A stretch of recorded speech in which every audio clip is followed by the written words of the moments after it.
Hello students, welcome to online study of physics by Bhoite sir. Today we will start the new chapter of 11th science, that is optics. As already we are know what is the physics. Physics is nothing but the nature. Optics is the branch of physics. Optics is the branch of physics which deals with the study of light and its phenomenon, also its interaction with matter. Simple definition of optics is study of light. ज्या भौतिकशास्त्राच्या शाखेत लाईटचा अभ्यास केला जातो मुलांनो, तिला optics असं म्हणतात. आता लाईटची सुरुवात करताना आपल्याला प्रथम लाईट म्हणजे काय हे माहीत पाहिजे. Light is the one of the form of energy. Light is propagated in the form of energy. आता बघा, आपण सोर्स ऑफ लाईट जर हा घेतला तर what this dot indicates source of light. म्हणजे end of the arrow is source of light and start of the arrow is propagation of light. This is the direction of propagation of light. The propagation of light from the source of light in given direction, that is called as a ray of light. तुमच्या लक्षात येते का? Propagation of energy from source of light in given direction is called as ray of light. जेव्हा आपण ray of लाईटचा अभ्यास करतो तेव्हा ह्या लाईटचे तीन ऑप्टिक्समध्ये विभाग पडतात. कोणकोणते तीन विभाग पडतात ते आता आपण इथं पाहणार आहोत. बघा, प्रथम म्हणजे रे ऑप्टिक्स. पहिला येतो तो रे ऑप्टिक्स. रे ऑप्टिक्सलाच मुलांनो जॉमेट्रिकल ऑप्टिक्स असंही म्हणतात. रे ऑप्टिक्सलाच काय म्हणतात? Geometrical optics. दुसरा जो पार्ट येतो त्याला म्हणतात वेव्ह ऑप्टिक्स. Wave optics. आणि तिसरा जो प्रकार येतो त्याला म्हणतात particle nature of light. Particle nature of light. आता तुमच्या सर्वसाधारणपणे लक्षात येईल बघा की लाईटचा अभ्यास करताना आपल्याला ऑप्टिक्सच्या तीन ब्रँचेस बघितल्या आपण. रे optics, wave optics, particle nature of light. आता रे ऑप्टिक्स म्हणजे काय बघा, जे रिफ्लेक्शन लाईटचे वेगवेगळे फिनॉमिनन ह्या तिन्ही भागात शिकवल्या जाते. आता रे ऑप्टिक्समध्ये काय काय केलं जातं बघा. रिफ्लेक्शन, रिफ्लेक्शन, रिफ्रॅक्शन,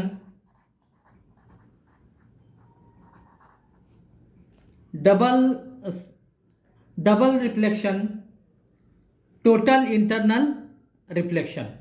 वेव्ह ऑप्टिक्समध्ये काय शिकलं? Interference of light. Interference of light, diffraction, diffraction of light and polarisation.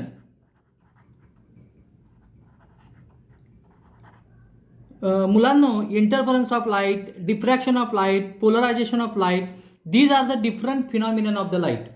आपण आता काय बघतोय की वेव्ह ऑप्टिक्समध्ये कोणकोणते फिनॉमिनन, लाईटचे जे तीन प्रकार पडले, ray optics, wave optics and particle nature of light. Ray ऑप्टिक्समध्ये reflection of light, refraction of light हे आपण बघत असतो. शिवाय simultaneous reflection, double refraction, total internal reflection हे रे ऑप्टिक्समध्ये बघितले जातात. वेव्ह ऑप्टिक्समध्ये interference of light, diffraction of light, polarization of light. आणि पार्टिकल नेचर ऑफ लाईटमध्ये आपण डिफरंट फिनॉमिनन बघणार आहे. त्यांचे नावं आहेत photoelectric effect, Compton effect, photoelectric effect. आता मी पूर्ण लिहित नाही. Photo electric effect, Crompton effect, etcetera etcetera. म्हणजे अशा प्रकारे आपण लाईटचे तीन ऑप्टिक्समध्ये विभाग झाला आहे, तो ray optics, wave optics and particle nature. Today we will discuss about first, that is reflection. We have to discuss about the reflection. Before starting the reflection, we have to know what is the properties. Already that properties of ray optics you have studied in the previous standard. पण आपण त्या property पुन्हा इथं बघणार आहोत. Property ज्या आता आपण डिस्कस करणार आहे आता अगदी सोप्या आहेत आणि त्या तुम्ही मुलांना बघितल्या. पहिली प्रॉपर्टी आहे light is travel in the straight line. And already we have studied light travel in the straight line. Light travel in straight line. Light travel in the straight line in homogeneous and isotropic medium also. म्हणजे light हे सरळ रेषेत प्रवास करतात हे आपल्याला एक character माहिती आहे. आणि दुसरी कॅरेक्टर आहे बघा, दुसरी कॅरेक्टरिस्टिक लिहून दाखवण्याऐवजी मी तुम्हाला दाखवतो. समजा हा एक रे ऑफ लाईट आलेला आहे. This is the one ray of light. This is another ray of light and this is two or more ray of light and this is third ray of light. They are intersecting at this point. After intersecting they passes through their ways. Do not disturbing their path.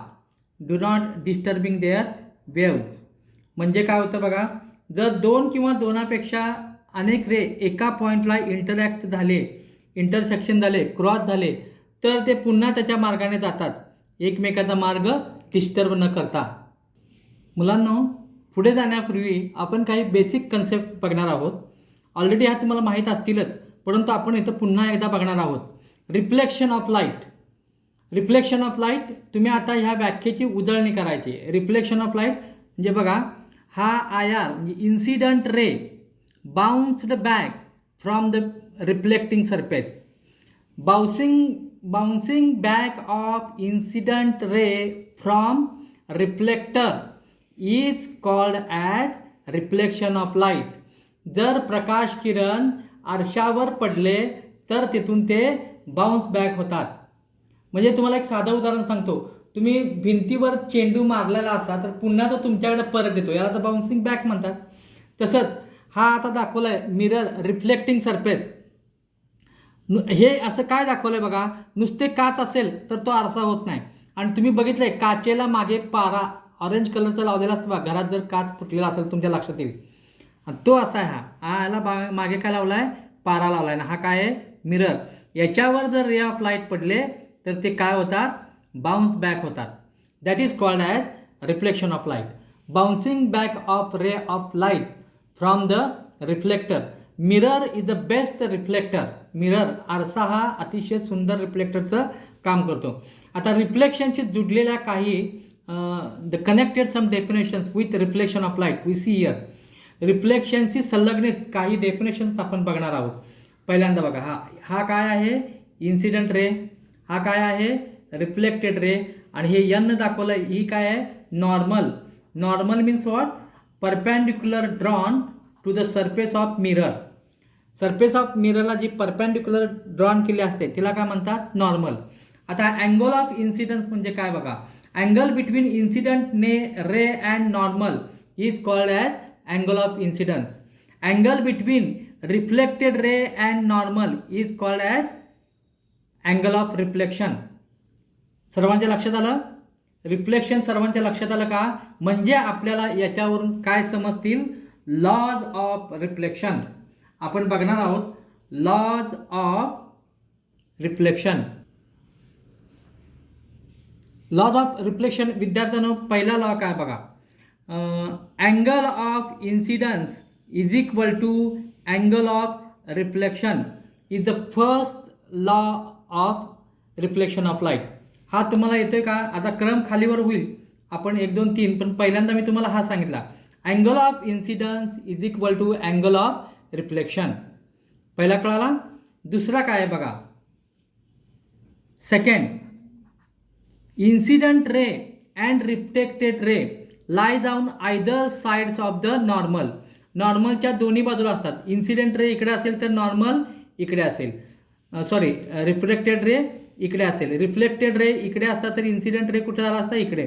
म्हणजे काय, incident ray and reflected ray lies on either sides of the normal. Incident ray आणि reflected ray नॉर्मलच्या opposite बाजूला दोन्हीही असतात. लक्षात आलं? Incident ray and reflected ray lies on either side of normal. And now see the next that is third laws of reflection.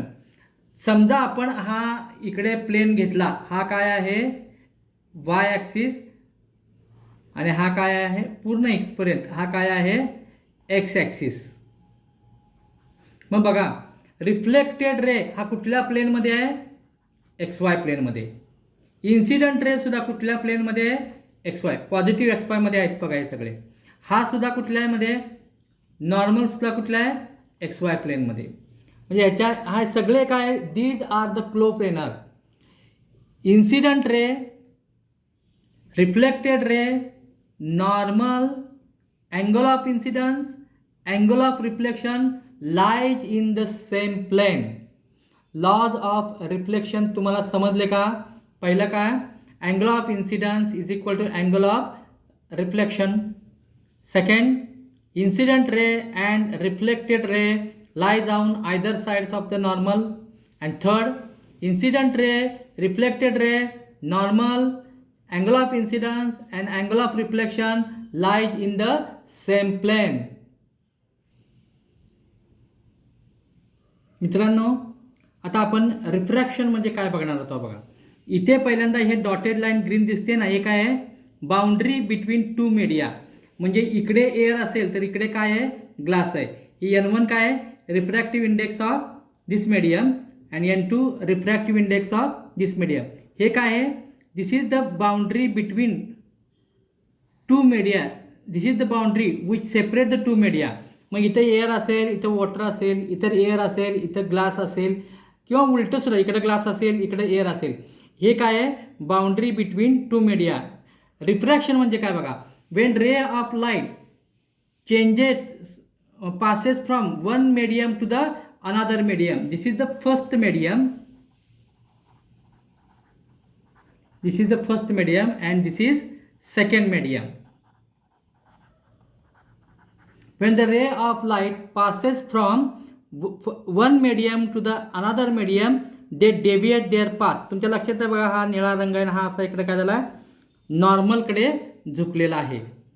When ray of light passes from one medium to the another medium, it deviates its path.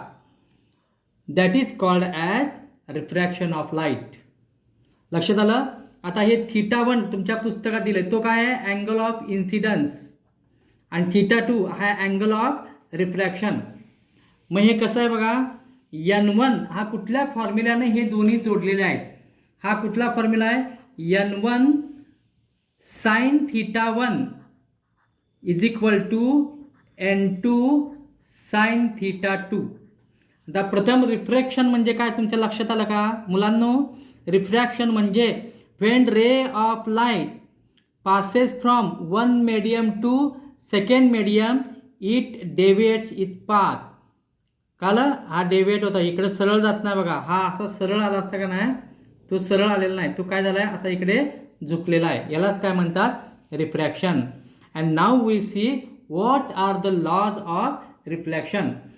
Lodge of refraction जसे आपण lodge of reflection बघितले तसेच आहेत. काय फरक आहे बघा ह्याच्यामध्ये. पहिला फरक जो आहे, पहिला जो आहे तो सेमच आहे, आपल्याला जो बघायचा आहे तो, आणि तो आपण मगाशीच बघितलेला आहे. Angle of incidence, angle of reflection, incident ray, refracted ray lies in same plane. लक्षात आलं. दुसरा इन्सिडंट रे आणि हा रिफ्रॅक्टेड रे नॉर्मलच्या आयदर साईडला आहेत बघा, दोन्ही अपोजिटला. हा इकडे असेल तर हा इकडे असतो, कळलं. आणि angle of incidence that is θ1 and angle of refraction that is θ2. N1 refractive index of first medium and N2 refractive index of second medium, then they are related with this relation.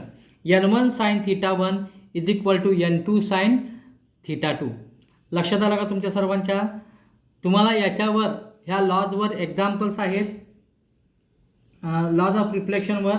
आणि तुम्ही जे मागच्या स्टँडर्डमध्ये शिकलेला आहात तेच तुमच्या लक्षात आलं पाहिजे. बघा, एक सरळ एक साधा फॉर्म्युला तुम्हाला मी सांगणार आहे. ANG याचा अर्थ काय आहे?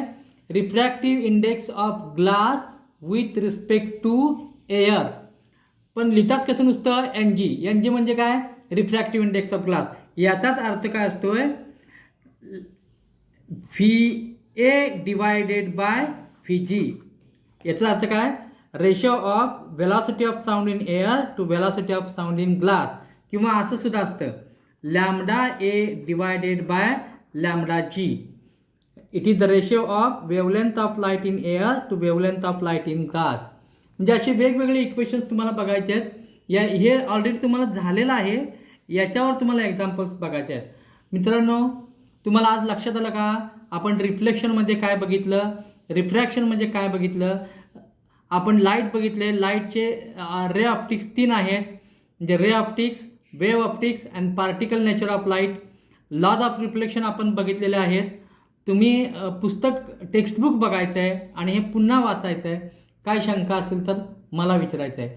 Thank you for watching my video.